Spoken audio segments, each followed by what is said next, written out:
Hey guys, my name is Forik, and I'm a game developer and also a Prince of Persia fanboy. Prince of Persia The Lost Crown was released. It blew me away on so many levels I did not think possible. Finally, Ubisoft did something good, and then this happened.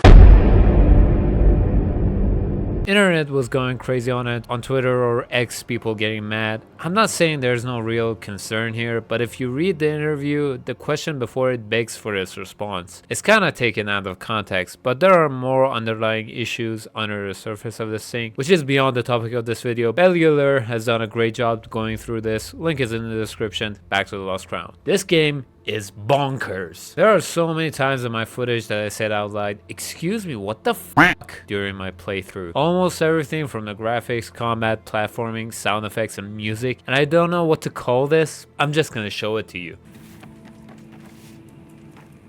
Holy shit. Jesus fucking Christ, this is beautiful.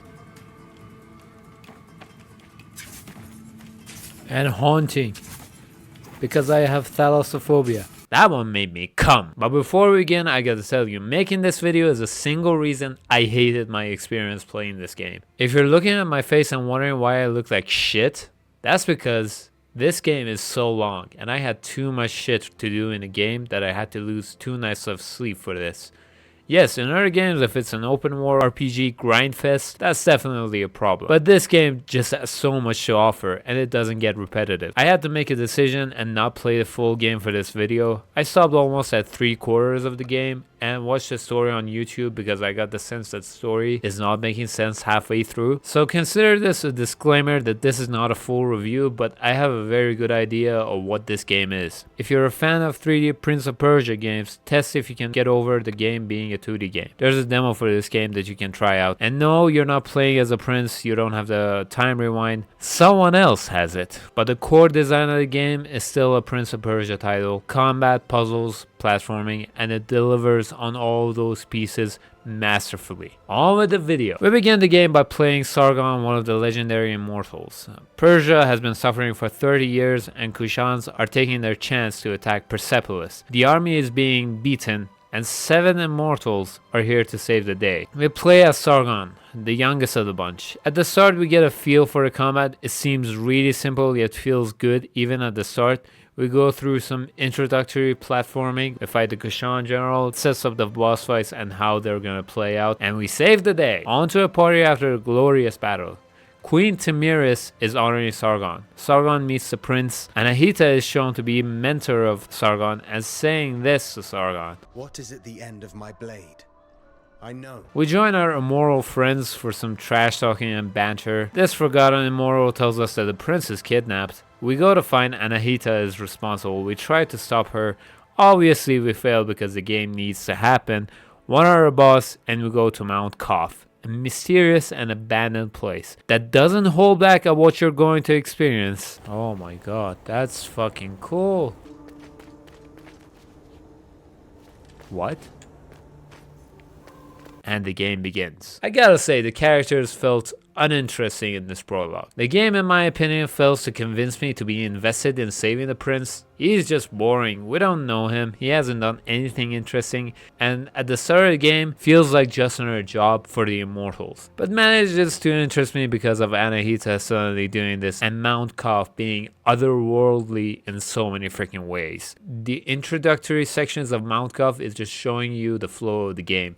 A very good balance of platforming, puzzle solving, and combat in a Metroidvania shell. Meaning you'll go to a section, so many paths are locked by you not having certain abilities. You need to progress the game until you get a new ability that lets you traverse the other sections. And this is the game loop. For the rest of the video, I'm going to talk about each part because I have no idea how to do these type of things. Comment about this video structure, please, I'm begging you. The setting and inspiration of this game really was a dream come true in a wild way. The inspiration of this game is not from 1001 Nights, or more commonly known as Arabian Nights like Sands of Time. It's from Shahnameh or Book of Kings, a collection of many historical / mythical stories from ancient Persia, and they tied it to one of the dynasties of ancient Persia, Achaemenids. I don't know if I pronounced that correctly or not, and I was surprised how much lore and world building went into this.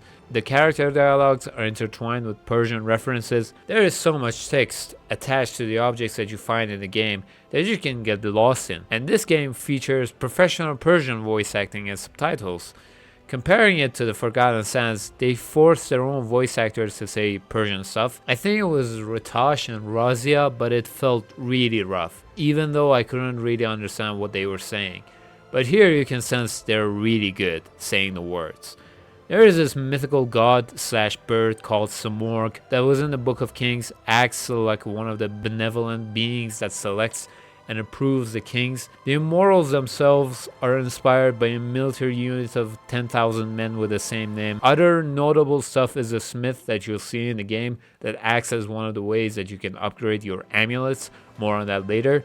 She's named Kahiva, which oddly reminds me of Kaveh. He was a smith that turned into a legend in ancient Persia. I think it was in Book of Kings. I don't understand the gender swapping here because it's really obvious, I think. But the other one is the cobra that you fight, named Ejdaha, meaning dragon in Persian language. And if you dig in a bit, you'll come across to a mythical figure called Ajidahaka. And that's a reference for both Dahaka and Ejdaha in this game. Mount Kaf itself in ancient Persia was a place beyond the power of the kingdoms, and it was always shrouded in mystery. Here it was a place of great importance that has befallen a curse after a horrific event, and now is a home to a bunch of mythical creatures. Speaking of Mount Kaf in this game, it's really well done. The places feel totally unique.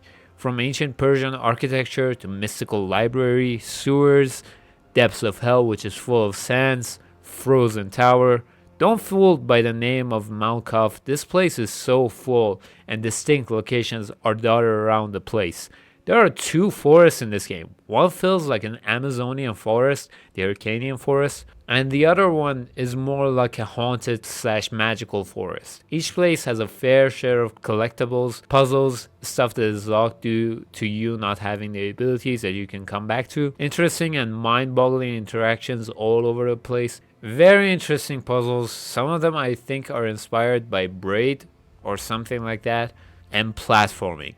A lot of platforming. I gotta tell you something, how much I appreciated the platforming in this game. And Forgotten Sands, at the end of the game, there's this last climb that you have to do, and it's this massive platforming set piece with water freezing and stuff. I replay that game only for that. So when I tell you this game will make me come back to experience these masterfully crafted and challenging set pieces, just know they're beyond good. During the game, when you unlock the new abilities, after the first tutorials, the hand holding goes away completely, and you're on your own to figure out how to navigate with your newfound powers. And sometimes it might be expecting a lot, but felt really good understanding stuff and managing to get past the harder platforming sessions that I went through. One of them took me full hour of retrying and learning and retrying over and over again, and it definitely didn't trigger me. I was trying to get one of the collectibles that was completely optional, and I think I'm just getting slow at games, or I'm really rusty with 2D platforming. And one thing that I really liked, when you go through the platforming stuff, the game suddenly doesn't forget about the previous stuff that you were given to you before. Almost every location has a thing or two for each different time powers you get that you can revisit to. Oh yes, my minor gripe is that these abilities that you unlock are called time powers. You'll get these by collecting Seamork feathers, and except two of them, they're not really time powers. Two is very generous, only one of them resembles time powers, the one that you can crystallize yourself and come back to it. The others, you know them and call them for what they are. This is just an air dash. This is just a hook. This is just a double jump. Changing names doesn't really work here. And no, as I said, you don't get rewind like in Sands of Time series. Someone else has it. And given the video that I'm about to make for next week, I'm actually happy that they didn't go that route like in Sands of Time. Subscribe for that video. But every single time powers are used strategically everywhere. Platforming, puzzles, and combat. Yes, the combat benefits and will require you to learn to use these abilities as the enemies become harder and harder. At the start I said the combat seems very simple, but it has an insane depth. The combat is nothing if enemies are bland and predictable, but not here. The enemies are varied. and the game will start to throw harder varied enemies with different combinations to test you in combat. There's a parry slash counter system in this game as well. It's a high risk, high reward mechanic. If you succeed, you'll get a very good opening, Athra, and sometimes if the enemy is attacking with the yellow signal, you'll get a finishing move, which is just perfect. In other games, you might get to see these moves by just pressing a button, but here you have to earn it. And the risk comes into play that if you fail or do it on an unblockable red signaled attacks, you'll get punished for it with a giant effect on your screen, more health loss than usual, and loss of Athra. What is Athra, you might ask? It's the ultra power trigger thing. Every time you deal damage, successfully parry, you'll get Athra. And once filled, you can do these anime cinematic powers that do a lot of damage and makes you invulnerable for the duration of the attack. Has a high chance of staggering the enemy even if it's a boss, but beware, on hero difficulty and above you'll lose Athra if you take damage. I played on a hero difficulty, one level before the hardest, the immortal difficulty, and I got my ass handed to me so many times. The only times that I thought this isn't very fair was the spear shieldy boys that show up relatively very soon at the start, because I couldn't see when they started attacking, but going back to them, I quickly realized my error in approaching them. Each enemy has certain patterns and counter patterns that you have to learn or get beaten very quickly, especially when it's crowded. If you're worried that this game is too hard, they have developed the game in a way that you can change the parameters of combat difficulty to your choosing, and not just presenting you different presets. So if you think one part of the game is really unfair, just tweak some settings to your taste and you're good to go. Speaking of features, they also added platforming portals if you think it's too hard. But no, the feature that I want to talk about is the map system that they have in this game. Being a Metroidvania game, remembering where something is, what ability you need to get past a certain thing, and memorizing it is something that requires a lot of effort on players' behalf. And if you want to explore and see everything, most people would resort to online guides and stuff, but here they added a very comprehensive marking system on the map with different icons, and the most impressive thing is taking screenshots from what you're viewing right now on the game and marking it on your map for you, knowing what you need with just watching the thing from your map. And I'm not sure, but this is probably the first major title that did this. Metroidvania players will be happy to see this feature to be added in every other Metroidvania game. But f that, I want this in every game that has a map and expects you to return to some places for extra stuff. I'm playing Darksiders for some videos down the line, and I want this for that game. Considering the marking the map is just a bunch of icons that should be added in, and the screenshotting the game should be an asset already that so many game developers can access and is easy to implement, I want this in every fucking game now. While we're on the Metroidvania subject, I think this is a good Metroidvania game, and I have seen nothing but good word in Metroidvania subreddit. And hey, I'm still a gamer. Other than Metroidvania abilities that are used everywhere, there is this progression systems. You can get amulets and put them in your active necklace, which has slots that you can unlock more slots, and each amulet costs different amount of slots. Usually the more powerful the effect, the more slots it requires, and this gives even more depth to the already deep combat system. While some of these might help you for platforming and stuff, but most of them are supposed to enhance the combat, and you can customize your amulets to your liking, and no, you're not locked to them, but the locking is the investment that you have to make for upgrading these, which costs time crystals, the main currency of the game. But even then, the ones that are not upgraded are still useful. And in one of the boss fights, half of the amulets were unupgraded that I used for beating that boss. Speaking of boss fights, I'm gonna avoid heavy spoilers, but in the launch trailer, they put some of the boss fights in. Either way, I'm gonna give you a soft spoiler warning on the screen when it's applicable. The boss fights are a breath of fresh air. The hero difficulty forces you to learn the attack patterns for each boss, and you'll die many times if you're playing on hero difficulty or above. You'll start with learning the attacks only to see each boss has 3 phases, and you're gonna practice the 2 phases, and the third one is usually the same as the second phase but harder and nastier. And third phase really gave me a hard but satisfying time, because most of the time it was hard getting there, but keeping myself calm and going through the attack patterns and sometimes winging it to get the last hit felt extremely good. The design of the bosses are really good. It's not just a gimmicky fight with hack and slash tacked on. Only 2 bosses are like that, but every one of them will challenge you on your timing, when to start attacking, when to dodge, and how to dodge.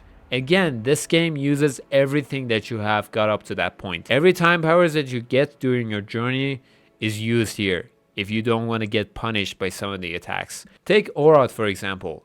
This attack is undodgeable with Athro moves. You have to double jump, dash mirror, leave a double, teleport to the double, and do that again one more time. Failure to do so, there goes 6 bars of your health. The design of the bosses themselves are really good. I never felt I'm fighting a CGI monster, except the one that I didn't fight at the end. I'll talk about it later, but every other fight matches their design and the moves are really good. Except there's no way that giant snake is just gonna stay there and gonna do limited moves with its head and tail. Everything else, good. I found one cheese for the Menelaus fight. You can stun lock him in a corner, but it's really unlikely that you can do this in phases 2 or 3, and they have protection for it as well. But I wouldn't be mad if they left it in, because Menelaus isn't really a melee guy compared to Sargon. Before I get into the heavy spoiler sections, the music and graphics. The graphics are stylized, but the animation is so good it sells the game well coupled with the style,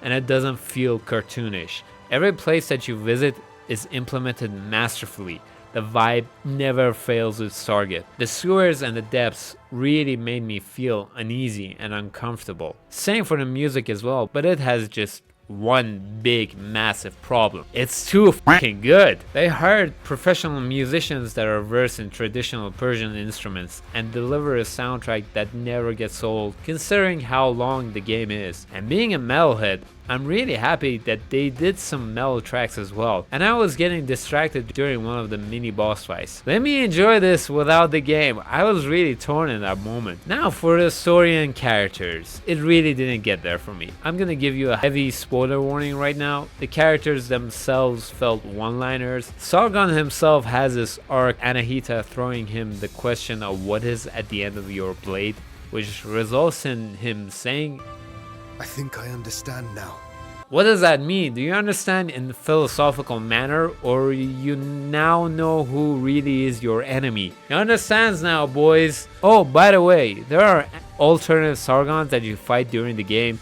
They've been driven mad because of the Simorgh powers. It's said that the power was not meant for any mortal, but Sargon himself, the version that you play as, is okay all the way, except the alternate ones. I don't know, maybe I expect too much, but I expect that Sargon be very surprised of seeing his alternate self for the first time dead and saying something other than, wow, this is my friend's bow, how did it get here? Bro, you just saw your own corpse, panic at least. But other than that, the gripe that we had about the game is not about being a prince. We come to realize that it's actually about the prince, but not Hassan. Vahram is a child of Darius the Great. Queen Tamiris murdered both Darius and Vahram during the sacred Simorgh approval tradition and usurped the throne afterwards. And that's what caused the calamities falling on Persia, as Simorgh's sacred tradition was tainted and is no longer protecting Persia. And this cinematic is really interesting.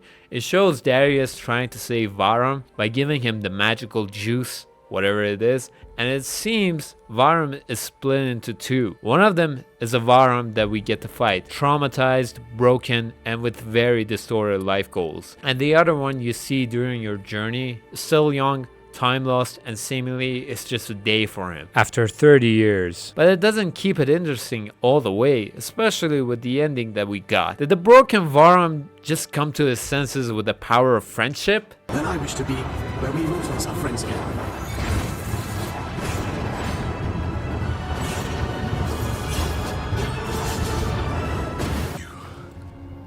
You were right, Sargon. Vahram is a prince who has a rewind. The phases of the last boss fight is literally him rewinding time after every time you defeat him. And also Vahram is not Virgil when he's in his normal form, and it's very blatant and I love it. But the other form, yeah, This is giving me Vizier Zoran form vibe. Back to the ending, Varum somehow tries to undo what he has done. He seemingly succeeds by sacrificing himself and tells Sargon this. May you bring the seeds of hope to all in Persia. And how does Sargon do that? By going to Queen Tamiris and publicly telling everyone of the atrocities that she has done, and leaves. Bro, you just planted so many seeds of power struggles in this dynasty. I guess the writers didn't watch Game of Thrones. And what was the order of Tamiris to Anahita for kidnapping the prince? What was the point or the plan that kicked off this whole journey? Oh, by the way, the Forgotten Immortal died off screen. And a young Varum returns with the remaining immortals to grow up with something resembling a family. And the other thing that the game does is there's a time rewind there. It's emphasized that it's really costly, and it maybe gives Sargon a second just to save the fake prince. But how does it work? Only Sargon went through the rewind? What happens to this Sargon? How the past Anahita dying here makes her dead completely, even though we saw Anahita someplace else before this, and Sargon told her to stay out of this. Why Artaban and Neith are the same before and after rewind? If there's a time rewind, what about Menelaus and Orod? Are they alive? What about the Forgotten One? What is happening here? They excuse me what the f***s for every part of the game kept coming. The story had it as well. For gameplay, the resolve are achieved by the player, and it's really satisfying. But in the story, it just doesn't end well, and it leads to confusion. And very juicy stuff I found out while editing this video, but also left me disappointed as well. There's this sand jars that you have to find dotted around the place. Once you find all of them, you get this. The prophecy that talks about 3 princes. Only 2 exist in the story. But wait, the hermit that you can find in the game gives you a challenge. In the dialogue, he mentions he helped Sargon once, and he knows his eyes. The other thing is he gives him something, which is basically his story. Hermit once was a doctor of Persepolis. He delivered Tamiris children. Tamiris' 3rd child was swapped the day after he was born, and Sargon is just standing there. Go talk to him. React. Do something. Is Sargon not reading the thing himself? Like, what the hell is this? And yes, this makes this title exactly the thing that it is meant to be. Prince of Persia title, playing as the Prince of Persia. But I gotta say, I want a sequel with Varum. I don't care. Varum has potential. The young Varum should get a sequel. He knows he has a dark path that he can fall into, and doing right by his people and his heritage is an added bonus for a character. Would be a great main character for a sequel, and to be honest, I think I prefer the not Virgil to Virgil himself. They did a fantastic job here, what can I say? In general, it's really good. No major bugs. I think I saw 3 minor movement glitches that were not critical at all. Personally, I had a lot of issues setting up my old ass generic controller with the game, but I think it's a me thing, not buying another controller. No microtransactions. Ubisoft Montpellier, thank you. But they did the pre-order and early access thing. I'm still mad for those 2, but this game feels feature complete without any major cut content that will be sold in the DLCs. This game is just pure gold. I wholeheartedly will recommend this game to anyone. I don't care where you're coming from. Even if you're a Prince of Persia 3D era fan and you still feel bitter not getting the remake and feeling you gotta downgrade, just stop. Don't let the 3D pride get to you and get this game. And I hope that was not long to edit. Like and subscribe and all that jazz. I'm out of here. See ya.